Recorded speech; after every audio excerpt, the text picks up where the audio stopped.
Le développement durable et intégré est la charnière de toute souveraineté. Et le développement comme charnière de toute souveraineté soulève souvent beaucoup de polémiques, beaucoup d'interrogations et même beaucoup de prétextes. Des prétextes de coup d'État, des prétextes de velléité de se maintenir au pouvoir, des prétextes pour beaucoup de choses.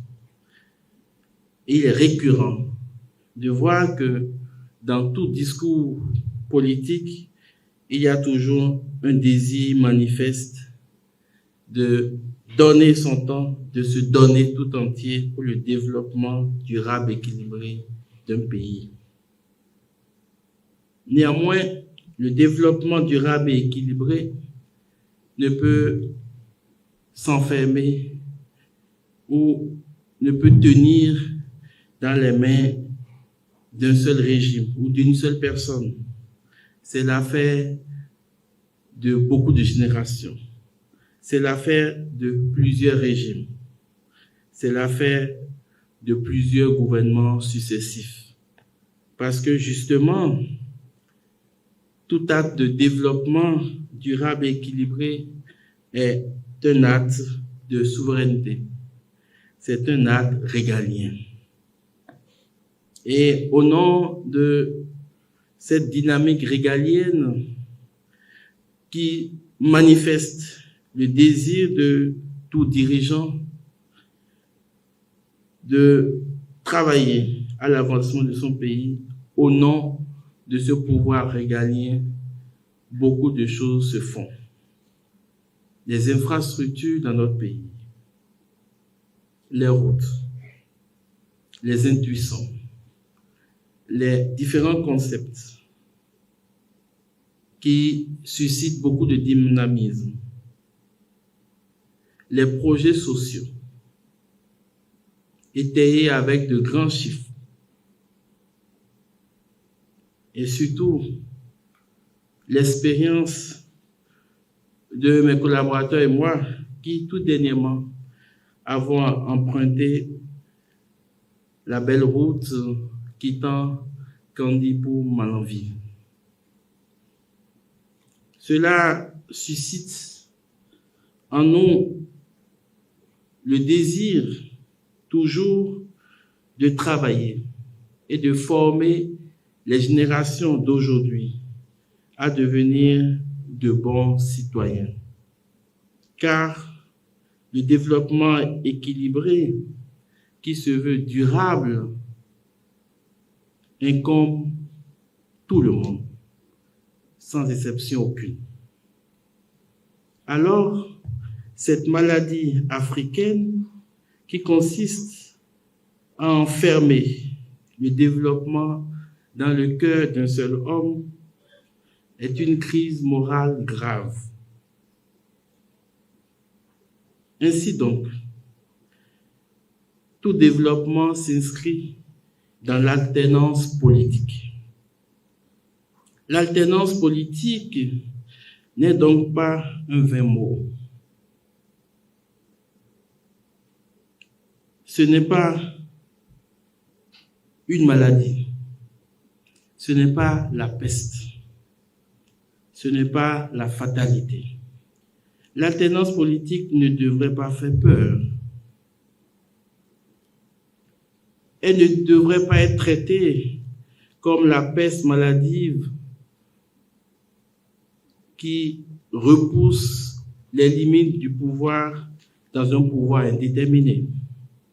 À mon sens, l'alternance politique à la tête de l'État est une source de production et de profusion de compétences, de découvertes providentielles d'autres personnalités, d'autres personnes portant en eux la vocation et le charisme de gouverner, de gérer et de conduire la destinée d'une nation. il existe des écoles politiques, mais il n'existe pas d'école de formation des présidents de la République. S'il devrait y avoir une école de formation à la fonction présidentielle, pouvant aider, bien entendu, ces derniers à avoir les outils de la culture, de l'intégrité et de la science nécessaires à la fonction, ce serait d'abord une formation les préparant à l'après-pouvoir. La gestion du pouvoir n'est pas si crucifiante. C'est plutôt le départ du pouvoir et l'après-pouvoir qui constitue pour l'acteur lui-même un saut violent dans le vide et pour les autres, les plus proches, une fin terrible.